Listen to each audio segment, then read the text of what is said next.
खींचतान के बाद एनडीए से अलग होकर अकेले विधानसभा चुनाव लड़ रही आजसू पार्टी ने 17 नवंबर को घोषणा पत्र जारी कर दिया है। इसमें युवाओं को ग्रेजुएशन पास करने पर 5 साल तक प्रत्येक माह 2,100 रुपए की प्रोत्साहन राशि देने के अलावा पारा शिक्षकों को स्थायी करने और आंगनबाड़ी सेविका के मानदेय बढ़ाने के लोक लुभावन वादे किए गए हैं। साथ ही आरक्षण की सीमा 50% से बढ़ाकर 73% करने की बात कही गई है। पार्टी अध्यक्ष सुदेश महतो, वरीय उपाध्यक्ष व सांसद चंद्रप्रकाश चौधरी, उमाकांत रजक, प्रवक्ता देश शरण भगत ने घोषणा पत्र जारी करते हुए कहा कि पार्टी अपने इन वादों के साथ चुनावी मैदान में जा रही है। ये कल्पना इस देश के सबसे बड़े नेता आदरणीय महात्मा गांधी जी की कल्पना से आधारित है कि भारत गांव का देश, भारत की कल्पनाएं गांव में छिपी हुई, और उसी कल्पनाओं को पॉलिटिकल आधार देना राजनीति का दायित्व बनता है। आज उसी दायित्व को उभार लाते हुए मैं गांव की सरकार की कल्पना कर रहा हूं कि 70 साल आज़ादी के 1952 से लगातार यहाँ पर जनप्रतिनिधियों का आना जाना, चाहे पार्लियामेंट या असेंबली में, बावजूद आज गांव अपने ही बनाई सरकार पर विश्वास स्थापित नहीं कर पाता। जनप्रतिनिधि गांव से दूर हो जाते हैं। ये पूरी व्यवस्था को गांव तक पहुंचाना, सरकार चौपाल से बने, या आदरणीय जो हमारे नेता महात्मा गांधी जी की उस पॉलिटिकल कल्पना को साकार करने का हम सभी लोगों ने उठाया है और इसी को आगे लेकर बढ़ रहे हैं। लेकिन सर, आपने ये भी कहा कि विशेष राज्य का दर्जा, लेकिन ये तो केंद्र के हाथों में होता है। किस तरह से आप आगे बढ़ाएंगे? किसी के हाथों में नहीं होता है, ये अधिकार हाथों में होता है। कभी कभी ये हमारी मान्यताएं गलत चलने लगती हैं।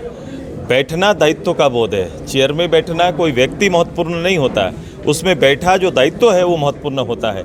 देश चलाना, राज्य चलाना, विधायिकी निभाना, ये सब दायित्व बोध कराता है। और जो व्यक्ति पद में बैठकर इस दायित्व का निर्वहन ना कर पाता है तो निश्चित रूप से ये जनता के दिए हुए शक्ति का दुरुपयोग माना जाता है। 73% आरक्षण की भी आपने बात की। ये हमारे 2001 में जब हम बिहार से अलग हुए तो हमारे जो 27% का आरक्षण घटकर जब 14 हो गया, या फिर राज्य में जो जमा जिससे हमारा अनुसूचित जाति जनजाति की पूरी आबादी जो उस पे आधारित पर है, इसके ऊपर एनडीए गवर्नमेंट ने, हम ही लोगों ने एक उप समिति बनाई थी और इसी राज्य ने, इसी गवर्नमेंट ने इसको पारित किया था।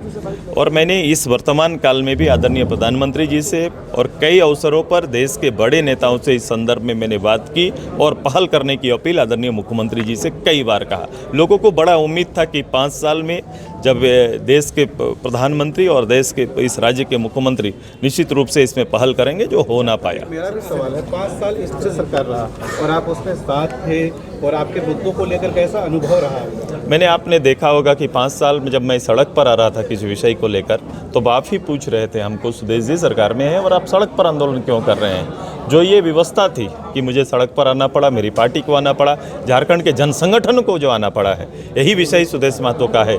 इसी विषय पर हम विचार चाह रहे थे सहयोगी से, ये विचार ना मिल पाया, चुनाव में अलग अलग जाने का निर्णय हुआ है। आजसू ने अपने घोषणा पत्र में अब की बार गाँव की सरकार का नारा दिया है। 2 प्रमुख मुद्दों को भी इसमें स्थान दिया गया है जो झारखंड की राजनीति को प्रभावित करते आ रहे हैं। इसके तहत राज्य व जिला स्तर के तृतीय व चतुर्थ श्रेणी के पदों पर नौकरी वैसे लोगों को देने का भरोसा दिया गया है जिनके पूर्वजों के नाम, जमीन, वासगीत आदि का उल्लेख पिछले सर्वे रिकॉर्ड ऑफ राइट्स में दर्ज हो। इसी को लेकर के हम लोग हमेशा से संशोधन की बात करते रहे। सीएनटी एसपीटी एक्ट को पूरी तरह से अनुपालन कराने तथा अधिग्रहित भूमि का उपयोग नहीं होने पर रैयतों को वापस करने का भी भरोसा दिया गया है। पार्टी ने झारखंड को विशेष राज्य का दर्जा अथवा विशेष पैकेज दिलाने का नए सिरे से प्रयास करने का भी वादा अपने घोषणा पत्र में किया है। पार्टी ने ग्राम स्वराज पर जोर देते हुए योजना निर्माण में पंचायतों की भागीदारी सुनिश्चित करने तथा जमीन अधिग्रहण में ग्राम सभा की सहमति को प्रभावी बनाने की बात कही है। आबादी को ध्यान में रखते हुए पिछड़ों को 27%, अनुसूचित जनजाति को 32% तथा अनुसूचित जाति को 14% आरक्षण देने का भरोसा दिलाया है। इसके अलावा मॉब लिंचिंग के खिलाफ कठोर कानून बनाने तथा स्पीडी ट्रायल, सरना कोड लागू करने, लड़कियों के लिए स्नातक तक निःशुल्क शिक्षा, नृत्य कला अकादमी की स्थापना, आधुनिक स्पोर्ट्स स्कूल की स्थापना आदि के भी वादे घोषणा पत्र में शामिल है। इसमें युवाओं और महिलाओं पर विशेष जोर दिया गया है।